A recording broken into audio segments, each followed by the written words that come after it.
সুপ্রিয় দর্শক মন্ডলী, চ্যানেল এর মাঝরাতের আয়োজন গ্রামীণ ফোন আজকের সংবাদপত্রে আপনাদের স্বাগত জানাচ্ছি। দর্শক মন্ডলী, আমাদের সঙ্গে রয়েছেন সিনিয়র সাংবাদিক আশরাফ কায়সার। স্বাগত জানাচ্ছি আশরাফ আপনাকে স্টুডিওতে। দৈনিক ইত্তেফাকের শিরোনাম হচ্ছে চট্টগ্রামে তীব্র গ্যাস সংকট, মাঠ নেই রাজধানীর ৯৫% স্কুলে। বাংলাদেশ প্রতিদিন বেহাল দশায় স্বাস্থ্য খাত। ডক্টর বদিউল আলম মজুমদার বলছেন, এই নির্বাচন কোথাও গ্রহণযোগ্য, কোথাও অগ্রহণযোগ্য। মানব জমিন স্থানীয় সরকার গঠনে বিএনপির ম্যান্ডেট। আর বাজিতপুরে এমপির নেতৃত্বে ৩০ কেন্দ্রে ভোট ডাকাতি, ৪৮ ঘন্টার হরতাল। আমাদের সময় নতুন সংকট, পদ্মা সেতুতে বাংলা আমার বাংলা তোমার। রাজা দিন স্মৃতির মিনারে গৌরবের গান। সাকিবের দৃষ্টতায় স্তম্ভিত দেশ, ৩ ম্যাচে নিষিদ্ধ। মানব কণ্ঠ, ভোটের জয়ে ভুলের আফসুস, স্মৃতির মিনারে গৌরবের ফুল। নয়া দিগন্ত উপজেলা নির্বাচনে বিজয় ধরে রাখতে চায় বিএনপি, গভীর শ্রদ্ধায় অমর ২১শে পালিত। ইনকিলাব প্রতিকূলতায় পোশাক শিল্প এসে এগিয়ে যাওয়া, শপথ নিয়ে শহীদদের প্রতি জাতির শ্রদ্ধা নিবেদন। ভোটের কাগজ, স্মৃতির মিনারে বিনম্র শ্রদ্ধা, ভোটারদের বিবেচনায় প্রাধান্য পেয়েছে জাতীয় রাজনীতি। উপজেলা নির্বাচন, দৈনিক সংগ্রাম, ২১শে চেতনায় ভাষা, আগ্রাসন ও আধিপত্যবাদ রক্ষার শপথ। কুইক রেন্টালের ভর্তুকির দায়ভার চাপছে জনগণের উপর। আলোকিত বাংলাদেশ, তদবির চাঁদাবাজির দোকান। এক মুরগিতে ২৫ রোগী। বর্তমান নিষ্ক্রিয় সভাপতি মণ্ডলী, ভাষা শহীদদের শ্রদ্ধায় জনসমুদ্র। দ্য ইন্ডিপেন্ডেন্ট এল, BNP desperate to win next crisis. Ashraf, আপনি জানেন যে ২১শে ফেব্রুয়ারি পালিত হয়ে গেল আন্তর্জাতিক মাতৃভাষা দিবস হিসেবে। সে নিয়ে আমরা অনেক আলোচনা করেছি। তবে আপনাকে আমি একটু জানতে চাইব যে সর্বস্তরে বাংলা কতটা আসলে যুক্তিসঙ্গত বা প্র্যাকটিক্যাল। এই কথাগুলো মতি ভাই ওঠে যখন ২১শে ফেব্রুয়ারি ঘনিয়ে আসে, এবং সারা বছর কিন্তু আমরা এসব নিয়ে কথা বলি না। এটিও একটি রিচুয়াল হয়ে গেছে যে ২১ এলে আমরা এই বিষয়ে কথা বলি। আমার মনে হয় প্রথমত যে ২১-এর চেতনা নিয়ে আমাদেরকে মিনিংফুল ওয়েতে বা একদম বিশ্বাসযোগ্যভাবে কথা বলা দরকার। এবং সেটি হচ্ছে যে আমরা আমাদের স্বাধিকার চেয়েছিলাম, আমাদের বাংলায় কথা বলার অধিকার চেয়েছি, এবং আমরা সত্যি চেয়েছি মত প্রকাশ যেন আমার মায়ের ভাষায় হয়। এরকম একটি জায়গায় আমার মনে হয়েছে যে প্রথমত বাংলাকে গত অনেক বছর বা আমাদের স্বাধীনতার পর থেকেই আমরা হয়তো যেভাবে বাংলা মর্যাদার সাথে ব্যবহার করা যেত সেই জায়গাটিতে আমরা যাইনি। এটা দুইটি ধারা আমরা দেখতে পেয়েছি। একদিকে দেখতে পেয়েছি যে বাংলাকে ধরা হয়েছে অনাধুনিক ভাষা এবং বাংলাকে সর্বস্তরে ব্যবহার করা যায় না, বিজ্ঞান, তারপরে গবেষণা, তারপরে অন্যান্য মত প্রকাশের ক্ষেত্রে, বিশেষ করে আধুনিক মত প্রকাশের ক্ষেত্রে। আরেকটি হয়েছে যে যেহেতু আমরা একটি উপমহাদেশীয় কান্ট্রি, উপনিবেশ ছিল ব্রিটেনের, সেই কারণে ইংরেজির যে চর্চা সেটিও আমাদের এখানে চলে এসছে। ইদানিং একটি নতুন উৎপাত শুরু হয়েছে, সেটি হচ্ছে হিন্দি। কেননা আপনি দেখুন যে ভাষা বিস্তার ঘটে যেভাবে, হিন্দি কিন্তু এখন আগ্রাসনের দিক থেকে আমাদের ঘরে ঘরে, টেলিভিশনের বাক্সে, এমনকি তাদের অনেক নাটিকা এত বেশি জমজমাট, এই হিন্দির আগ্রাসন নতুন শুরু হয়েছে। আমার মনে হয় যে প্রথমত যে সর্বস্তরে বাংলা, এটি চেতনার দিক থেকে খুবই যৌক্তিক কথা, কিন্তু এটি ব্যবহারিক দিক থেকে আমার মনে হয় একটু বিবেচনার বিষয় রয়েছে। কেননা আমরা সত্যিই চাই বাংলাটা যেন সঠিকভাবে মানুষ শেখে, বিশেষ করে আমাদের পরবর্তী জেনারেশন, এবং সেটির যেন ব্যবহার হয়। তবে কিছু কিছু ক্ষেত্রে মনে রাখতে হবে যে আন্তর্জাতিক যোগাযোগ এবং আন্তর্জাতিক মূল্যায়নের স্বার্থেই আমাদের ইংরেজির প্রভাব, ইংরেজির চালু রাখতে হবে। কেননা আমরা এখন গ্লোবাল ভিলেজ, এবং এখানে এক দেশ আরেক দেশের সাথে সম্পর্ক করতে চাই। বাংলাদেশ বিশেষ করে বিশ্বের কাছে পরিচিত হতে চায়, তার অনেক শিল্প, সাহিত্য, তার পর্যটন, তার বিজ্ঞাপন, কমার্শিয়াল, এগুলোর জন্য ইংরেজি। এটা তো ঠিক, ইংরেজি ছাড়া বাংলাকে বা বাংলাদেশকে এগিয়ে নিয়ে যাওয়া খুব কঠিন। আমার মনে হয় একদমই ঠিক। কেননা একসময় আপনি দেখবেন যে আমরা যেই প্রজন্মের কথা বলি, যারা যেমন বাংলা জানতেন তারা তেমন ইংলিশ জানতেন। আমরা ঢাকা বিশ্ববিদ্যালয়ের অনেক শিক্ষকের কথা জানি যারা ইংরেজির শিক্ষক ছিলেন, কিন্তু বাংলা ভাষায় অত্যন্ত গুরুত্বপূর্ণ অবদান রেখেছেন। আমার কেন যেন মনে হচ্ছে যে স্বাধীনতার পরে আমরা দুটোতেই আমাদের মর্যাদা খোয়াতে শুরু করেছি। এক, বাংলাতে আমাদের মর্যাদা খোয়াতে শুরু করেছি, ইংরেজির অবস্থা কিন্তু ভীষণ খারাপ। কাজে আমরা ভাবার কোনো কারণ নাই যে বাংলা শিখছি বলে ইংরেজি হারাচ্ছে। আমার মনে হয় আমরা দুটোতেই খারাপ করছি। আমাদের শিক্ষা ব্যবস্থার মান নিচে নেমে যাচ্ছে, আমাদের শিল্প সাহিত্যের মান নিচে নেমে যাচ্ছে। নতুন নতুন বিষয় নিয়ে বাংলায় চিন্তা করার যে উৎসাহী মনোভাব থাকার কথা ছিল, সবচেয়ে বেশি দুর্ভাগ্য হচ্ছে আমরা এখনো আমাদের 40% মানুষকে কিন্তু সাক্ষরতার জায়গায় আনতে পারিনি। কাজে বাংলা কিংবা ইংরেজি কিংবা হিন্দির বিতর্ক অত্যন্ত ঊর্ধ্বে, আমাদের মানুষকে আগে সাক্ষরতার জায়গায় আনতে হবে।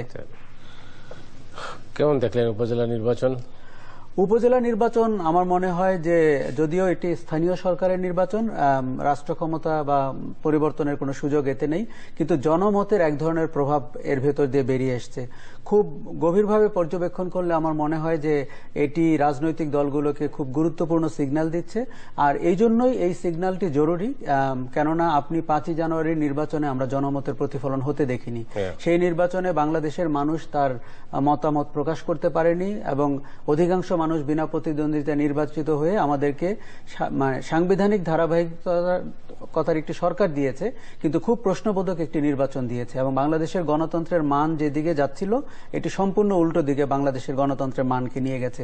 উপজেলা নির্বাচনে গুরুত্বপূর্ণভাবে দেখার বিষয় রয়েছে, যেই বিএনপিকে আমরা সফল আন্দোলন করতে দেখিনি এবং যেই বিএনপিকে মনে হচ্ছিল অত্যন্ত অগোছালো আওয়ামী লীগের প্রশাসনিক দাপটের মুখে, তাকে কিন্তু আমরা ভালো ফলাফল করতে দেখেছি। আমি বিশেষ করে জামাতে ইসলামীর কথা বলবো। আমি নিজেই অবাক হচ্ছি, জামাতে ইসলামীকে আমরা কখনো 2-3% বেশি সমর্থন ন্যাশনাল পর্যায়ে করতে দেখিনি, কিন্তু 96টি বা 95টির মধ্যে যদি 13টি উপজেলা নির্বাচিত হয় এবং এভাবে যদি আপনি সবগুলো উপজেলা নির্বাচন দেখতে পারেন একসময়, জামাতের হয়তো প্রভাব অথবা সমর্থন বাড়ছে। এটি গভীরভাবে দেখতে হবে যে জামাতের ব্যাপারে এখন যেভাবে সরকার ভূমিকা নিচ্ছে, এটি কি মানুষ গ্রহণ করছে কিনা। কারণ আমরা নিশ্চিতভাবে চাই স্বাধীনতা বিরোধী একটি শক্তি, যারা মানবতা বিরোধী অপরাধ করেছেন, যারা কুরাজনীতি, খারাপ রাজনীতির প্রবক্তা, তারা যেন কোনো কৌশলের কারণে, ভুল কৌশলের কারণে বিকশিত হতে না পারে। কিন্তু এই নির্বাচনের ফলাফলে তেমন একটি লক্ষণ কিন্তু দেখা যাচ্ছে। কাজেই বিএনপিকে যে সরকার বলছে জামাতকে বাদ দিয়ে সামনে আসতে হবে, এটি প্রথমত সরকার রাজনৈতিকভাবে বলতে পারেন কিনা আমি ডাউটফুল। আর দ্বিতীয়ত বিএনপি হয়তো এখন নতুন করে ভাবতে শুরু করবে জামাতের সাথে তার ঐক্য নিয়ে। যদিও এটি খুব ভালো রাজনীতি হচ্ছে না, আমরা গত সহিংসতা বা আন্দোলনের সময় দেখেছি, কিন্তু নির্বাচনটি একটি ভিন্ন মাত্রার ইঙ্গিত দিচ্ছে। আমি দৃষ্টি আকর্ষণ করবো একটা ছবির দিকে। আপনি জানেন যে বোম্বের থেকে একটা ছবি হয়েছে, ছবিটির নাম হচ্ছে গুন্ডে। বাংলাদেশ মানে পাকিস্তান এবং ভারত 1971 সালে তারা যুদ্ধে কিনে দেখিয়েছে, দুই দেশের মধ্যে যুদ্ধ হয়, যুদ্ধের ফসল হচ্ছে বাংলাদেশ। এখানে বাংলাদেশের মুক্তিযুদ্ধকে খাটো করা হয়েছে একদমই, এবং শুধু তাই না, বঙ্গবন্ধুকেও খাটো করা হয়েছে। এটিতে আমি সাংঘাতিকভাবে মর্মাহত। আর ভারতে আমি শুধু যে এই গুন্ডের ভেতর দিয়ে এই মতামতের বহিঃপ্রকাশ দেখেছি তা না, অতীতে আমরা 2-1 বার দেখেছি। আমরা বরাবরই ভারতকে দেখেছি, ভারতের শিল্প মাধ্যমকে, চলচ্চিত্রে বাংলাদেশের মুক্তিযুদ্ধের যে স্বাধিকারের যে চেতনা, 52 থেকে আমাদের যে স্বাধিকার আন্দোলনের সূচনা, 69-এর গণ অভ্যুত্থান, বঙ্গবন্ধুর ভূমিকা, আমাদের যুদ্ধকালীন সরকার এবং বাংলাদেশের মুক্তিযোদ্ধাদের যে অবদান, এটিকে কেন যেন ভারত কখনোই তার শিল্প মাধ্যমে প্রকাশ করতে ব্যর্থ হয়েছে। গুন্ডে ছবিতে যেটি করা হয়েছে, এটি অত্যন্ত ইতিহাসের বিকৃতি, এটি আমাদের মুক্তিযুদ্ধের চেতনার প্রতি অবমাননা এবং এটি আমাদের স্বাধিকার চেতনার, স্বাধিকার আন্দোলনের প্রতি এক ধরনের কি বলবো ইনজাস্টিস করা হয়েছে। এখানে বলা হয়েছে যে ভারত পাকিস্তানের যুদ্ধ হয়েছে এবং তৃতীয় যুদ্ধের কথা বলা হয়েছে, এবং বরাবরই ভারত বলতে পছন্দ করে যুদ্ধটি আসলে পাকিস্তানের সাথে হয়েছে, কিন্তু বাংলাদেশের স্বাধিকারের আন্দোলনে ভারত সহযোগিতা করেছে। আমি নিশ্চিতভাবে জানি তাদের অবদান অনেক অনেক অনস্বীকার্য। শেষের দিকে এসে সরাসরি যুদ্ধে অবতীর্ণ হয়েছে, কিন্তু ইতিহাসের এই চেতনার বিকৃতি, আমার ধারণা মুক্তিযুদ্ধের চেতনার যে সরকার এখন ক্ষমতায় রয়েছেন তাদেরকে অত্যন্ত গভীরভাবে সিরিয়াসলি নিতে হবে, এবং শুধু ক্ষমা প্রার্থনা করলে আমার মনে হয় বিষয়টি যথেষ্ট হবে না। চলচ্চিত্রটি প্রত্যাহার করা উচিত। ভারতীয় সরকারের কাছ থেকে এর উত্তর আমরা আশা করি। এটি একটি চলচ্চিত্র প্রযোজনা প্রতিষ্ঠানের কাজ না, এটি ভারতীয় সরকারকে দায়িত্ব নিয়ে বলতে হবে এই ধরনের ইতিহাস বিকৃতি প্রায়শই ভারতীয় চলচ্চিত্র মাধ্যম, শিল্প মাধ্যম কি করে প্রকাশ করে। কিন্তু বাংলাদেশে যারা মানে মুক্তিযুদ্ধ চেতনা নিয়ে খুবই সরব, তাদের তো আমি কোনো ভূমিকা দেখছি না। বাংলাদেশের মুক্তিযুদ্ধের চেতনা একটা মৌসুমী চেতনা, কেননা যারা কথা বলেন তারা অনেক সময় এক ঘরানার চেতনার বিক্ষোভ প্রদর্শন করতে চান, এবং ভারতের ব্যাপারে আমরা মুক্তিযুদ্ধের চেতনার ব্যাপারে যাদেরকে সোচ্চার দেখি, কেননা একটু নমনীয় হতে দেখি, মনে হয় যে এটা একটা ফ্রেন্ডলি মিস্টেক, এই মিস্টেকে খুব বেশি সোচ্চার হওয়া দরকার নেই। কিন্তু এটা যদি আপনার পাকিস্তান হয় তখন আমরা খুব জোরালোভাবে পাকিস্তান এম্বাসি, দূতাবাস ঘেরাও করতে চাই। আমরা গণজাগরণ মঞ্চকে কিন্তু এই ইস্যুতে ভারতীয় দূতাবাস ঘেরাও করতে দেখছি না, বা সেরকম কোনো প্রস্তাবনার দিকে যেতে দেখছি না। আমার মনে হয় যে চেতনা যদি সঠিক হয়, চেতনা যদি নির্জলা হয়, সেটি যে কোনো পক্ষের ক্ষেত্রেই হওয়া দরকার। কারণ ভারতের চলচ্চিত্র মাধ্যম কিন্তু মতি ভাই আপনি জানেন এখন অনেক বেশি প্রভাবশালী, তাদের গুণগত মান, বিশ্বে তাদের যে বাজার, বাংলাদেশের মুক্তিযুদ্ধের ইতিহাস বিকৃতি করা হোক এমন একটি প্রভাবশালী মাধ্যমে সেটি বাংলাদেশের সরকারের ভূমিকা নেওয়া উচিত, বাংলাদেশের মুক্তিযুদ্ধের চেতনার মানুষদেরকে এটির ব্যাপারে সোচ্চার হওয়া উচিত, ভারতীয় সরকারের কাছ থেকে আমাদের এক ধরনের মতামত পাওয়া উচিত এবং এই চলচ্চিত্রটি প্রত্যাহার করা উচিত। লক্ষণীয় হচ্ছে যে এই ছবিটা হিন্দিতে নির্মিত হওয়ার পরে সাথে সাথে কিন্তু বাংলায় মানে ডাবিং করা হয়েছে, এবং সেই ছবিটা তার মানেটা কি আমি বুঝতে পারছি না। এটি আমার মনে হচ্ছে যে বাংলাদেশের মুক্তিযুদ্ধের এরকম বিকৃতি ভারতের কোনো গণমাধ্যম থেকে বা ভারতের কোনো চলচ্চিত্র পরিবেশক প্রতিষ্ঠান থেকে প্রথমত খুব অনাকাঙ্ক্ষিত, কেননা আমাদের মুক্তিযুদ্ধের অন্যতম বড় বন্ধু ভারত, কাজে ভারতীয় সরকারের সাথে এবং ভারতীয় সুশীল সমাজ, ভারতীয় শিল্প মাধ্যমের মানুষের সাথে বাংলাদেশের মুক্তিযুদ্ধের চেতনা এবং ইতিহাস এবং ভূমিকা নিয়ে আমার ধারণা আরো পর্যালোচনা করা দরকার।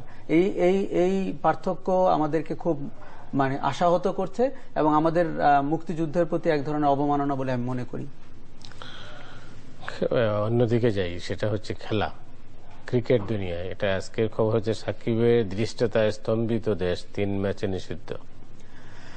বাংলাদেশের ক্রিকেট দলের সময় খুব খারাপ যাচ্ছে, এবং এই সময় যখন খারাপ যায় টিমের, তাতে করে সাকিবের মতো একজন অলরাউন্ডার সুপারস্টার তারও সময় খারাপ যাচ্ছে। আমার ধারণা টিম একটি অগোছালো অবস্থায় আছে, এবং বিশেষ করে যেরকম পারফরমেন্স দর্শকরা আশা করছে, টিম ধারাবাহিকভাবে ব্যর্থ হচ্ছে সেরকম একটি জায়গা উপহার দিতে। তবে সাকিবকে আমরা অতীতেও দেখেছি যে একজন অলরাউন্ডার সুপারস্টারের যেরকম ম্যাচুরিটি থাকার কথা, যেরকম নমনীয় হওয়ার কথা এবং যেরকম মাথা ঠান্ডা রেখে কাজ করার কথা, সেরকমটি সে করেনি। এবারের যেই দৃশ্যগুলো আমরা টেলিভিশনের পর্দায় দেখেছি, বিশেষ করে তার আউট হওয়ার পরে যখনই টেলিভিশন চ্যানেল ওইটির রিপিট দেখাচ্ছিল, ব্রডকাস্ট করছিল, তার মধ্যে আমরা রিয়াকশন দেখতে পাচ্ছিলাম। আমার ধারণা দর্শকরা এটি ভালোভাবে নেয়নি, এবং বিশেষ করে টেলিভিশনের ব্রডকাস্টিং কিন্তু এখন বিশ্বের অনেক দেশে যায়। সাকিবকে আরো চিন্তা করে, আরো ঠান্ডা মাথায়, এবং ভালো পারফরমেন্স না হতে পারে, ভালো ব্যবহার কিন্তু করতে হবে, কারণ তাকে বাংলাদেশের অনেক তরুণরা অনুসরণ করেন। সাকিব আমাদের অত্যন্ত প্রিয় তরুণ প্রতিনিধি, কাজে সাকিবের দায়িত্বশীলতা ক্রিকেট মাঠের বাইরেও কিন্তু অনেক দূর বিস্তৃত। এই ক্রিকেটের এই বেহাল দশার কারণটা কি? আমার ধারণা যে মতি ভাই আপনি জানেন ক্রিকেট কিন্তু সেই ক্লাসিক্যাল ক্রিকেটের পর্যায়ে এখন নাই, এর সাথে টাকা পয়সা যুক্ত হয়ে, এর সাথে রাজনীতি যুক্ত হয়েছে। আপনি ক্রিকেট বোর্ডের অবস্থা দেখেন, ভারতীয় ক্রিকেট বোর্ডের সাথে বাংলাদেশ ক্রিকেট বোর্ড কি করছে, আন্তর্জাতিক অঙ্গনে আমাদের কি অবস্থা, এগুলো মিলিয়ে আমার ধারণা যে এর মধ্যে পেশাদারিত্বের অভাব দেখতে পাচ্ছি। বিশেষ করে কর্মকর্তা পর্যায়ে পেশাদারিত্বের অভাব দেখতে পাচ্ছি, খেলোয়াড়দের দেখতে পাচ্ছি, এবং যেই ধরনের স্পিরিট থাকার কথা, এক ধরনের বিজয়ী স্পিরিট থাকার কথা যে কোনো দলের বিরুদ্ধে, বাংলাদেশের দল অনেকটাই সেই ক্ষমতা রাখে, কিন্তু কখনো কখনো আমরা তাদেরকে একটু ডিসজয়েন্টেড হতে দেখি। আর এর ভেতরে অনেক কর্মকর্তা কর্মচারীদের ভূমিকাও কিন্তু রয়েছে। এতে আমার মনে হয় যে দলকে নিয়ে আবার সংগঠিতভাবে বসা দরকার, এবং এক টিম আচরণের ভেতর দিয়ে বাংলাদেশ ভালো করবে বলে আমার ধারণা। কিন্তু যারা ক্রিকেটের নেতৃত্বে আছেন তারা তো সেই রকম কোনো চিন্তা করছেন বলে তো মনে হয় না। ক্রিকেটের নেতৃত্বের থেকে রাজনীতি বিযুক্ত হওয়া দরকার, এবং ক্রিকেট নেতৃত্বে আমাদের মনে হয় যে ক্রিকেট বোঝে, ক্রিকেটের ব্যাপারে সিদ্ধান্ত নিতে পারে, ক্রিকেটের ভালো চায়, এবং দলীয় রাজনীতির বাইরে এমন মানুষদের, কিন্তু খুব দুর্ভাগ্যজনক হচ্ছে আমরা প্রায়শই দেখে থাকছি যেই সরকার যখন ক্ষমতায় থাকছেন সেই দলের ব্যক্তিবর্গ যোগ্যতা থাকুক বা না থাকুক, তারা ক্রিকেট বোর্ডের কর্মকর্তা হয়ে যাচ্ছেন, তারা সিদ্ধান্ত নিচ্ছেন, তারা তাদের সিদ্ধান্ত চাপিয়ে দিচ্ছেন। এতে আমার মনে হচ্ছে যে ভবিষ্যতের দিকে তাকিয়ে ক্রিকেটের যে পেশাদারি চেহারাটি আমরা দেখতে চাই সেটি কিন্তু আসলে ব্যাহত হচ্ছে। সেটিতে খুব স্বচ্ছভাবে নজর দিতে হবে, এবং এটি কিন্তু বাংলাদেশের ক্রিকেটের স্বার্থে করা দরকার। সর্বত্রই তো বিভাজন এবং দলীয়করণ, এবং এর কারণে তো আমরা সর্বক্ষেত্রেই কিন্তু আমরা পিছনে যাচ্ছি। আজকে আমরা যখন 21শে ফেব্রুয়ারির রাতে কথা বলছি, 22শে ফেব্রুয়ারির শুরুতে, তখন আমার সত্যি বলতে বাধ্য হচ্ছে এই ধরনের দিনগুলো এলে আমরা অনেক বড় বড় কথা বলি, অনেক চেতনার কথা বলি, অনেক উদার আহ্বানের কথা বলি, পরের দিন সকালে আমরা সেগুলো ভুলে যাই, আমাদের সংস্কৃতি থেকে সেগুলো উবে যায়। বাংলাদেশের মূল স্পিরিট বা মূল চেতনা কিন্তু আমরা এখন ইউনাইটেড হয়ে জাতিকে ঐক্যবদ্ধ করে আমাদের যে কার্যকর ভূমিকা রাখা দরকার দেশের ভেতরে এবং দেশের বাইরে, কিন্তু বাংলাদেশের দলীয় রাজনীতি বাংলাদেশের সব চেতনা নষ্ট করে দিচ্ছে।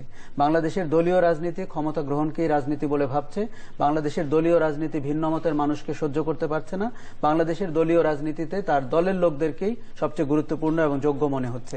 এই দৃষ্টিকোণ বাংলাদেশকে পেছনের দিকে নিয়ে যাবে। কেননা রাজনীতি আমাদের চালিকা শক্তি হোক, এটি আমরা চাই, রাজনীতিবিদরা দেশ চালান, এটি আমরা চাই, কিন্তু তাদেরকে আমাদের কাছে জবাবদিহি হতেই হবে, তাদের কার্যক্রম স্বচ্ছ হতেই হবে, তাদেরকে দুর্নীতি মুক্ত হতেই হবে এবং তাদেরকে সহমতের প্রতি শ্রদ্ধাশীল হতে হবে। বিশেষ করে বলতে চাই যে ভিন্ন মতের প্রতি শ্রদ্ধাশীল হওয়া দরকার। কেননা প্রচুর একমতের মানুষকে আমরা সমবেত হতে দেখি যখন দল ক্ষমতায় থাকে, এবং দল যখন বাইরে যায় তাদেরকে কিন্তু আমরা খুঁজে পাই না। অনেক ধন্যবাদ আপনাকে। দর্শক মণ্ডলী, আজ এ পর্যন্তই। আপনারা সবাই ভালো থাকুন। শুভরাত্রি।